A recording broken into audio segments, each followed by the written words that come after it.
Hi guys, magandang gabi sa inyong lahat. Ito guys, papakita ko rin yung bago kong nakoleksyon. Ito guys, iba-ibang barya, iba-ibang medal.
Guys, ating binibili kahit ano,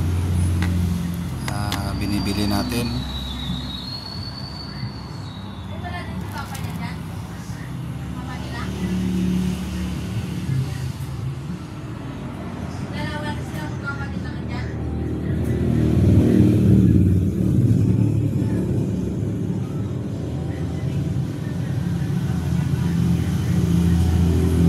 Guys, luma talaga.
Guys, bago pa lang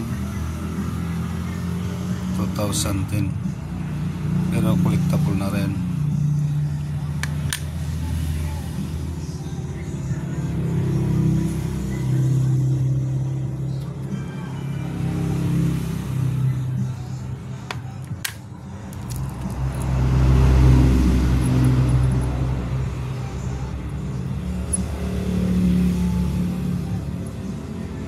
Ganitong medals guys, hindi natin tinatanggihan.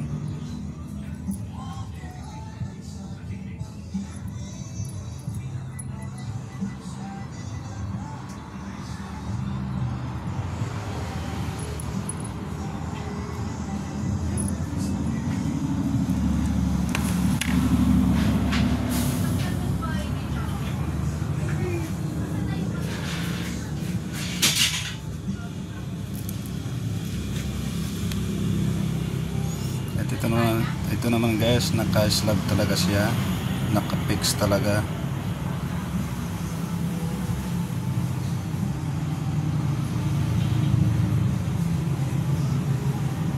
Pira ng China.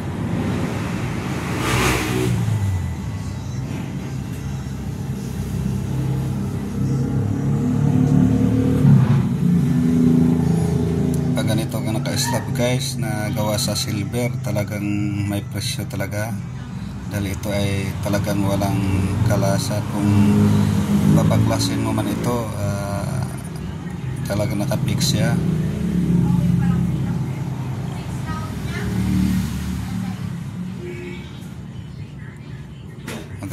Magandang disenyo niya.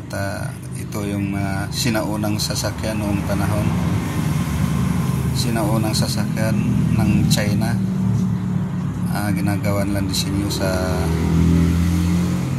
nasira nila. At ito guys, luma talaga siya.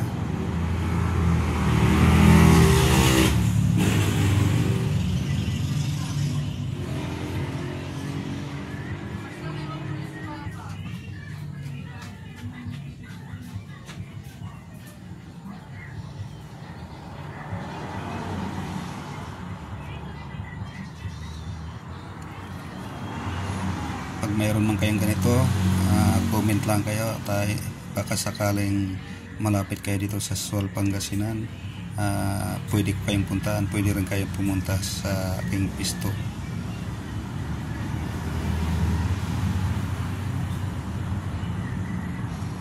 Basta genuine ang hawak nyo, hindi natin tinatanggihan, lalong lalo na sa mga queens na gawa sa silver o medal na gawa sa silver. Yun po ay ating hindi tinatanggihan.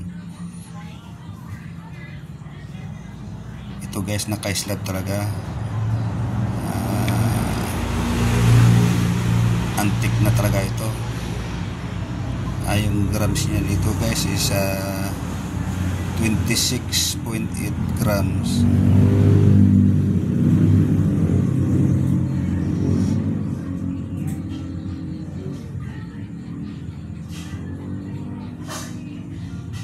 May nakasulat pala sa taas, sa gilid, 1928.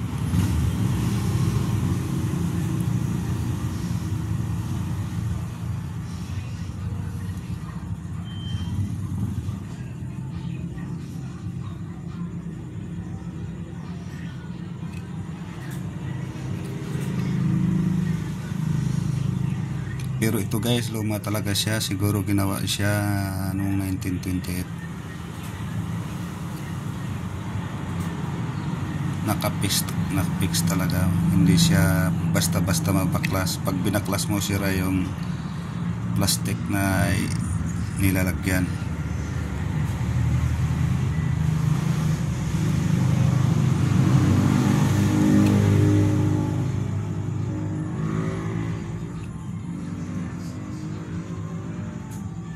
Mayroon man kayong mga ganito, antique queens, yun po ay hindi natin tinatanggihan kahit bago lang siya o basta gawa sa silver.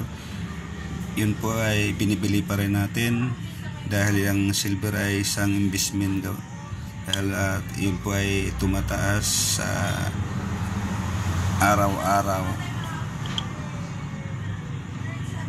Ito guys, genuine talaga guys, genuine. Naka-slab talaga siya.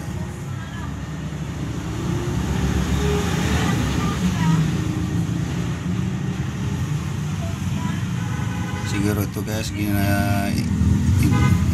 ini-slab nila noong 1928, pero itong bills guys talagang noong panahon pa ito. Noong panahon pa ito ang mga disenyo.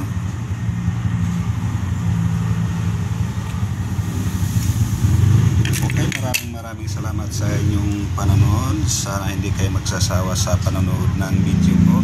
Maraming salamat sa inyong lahat.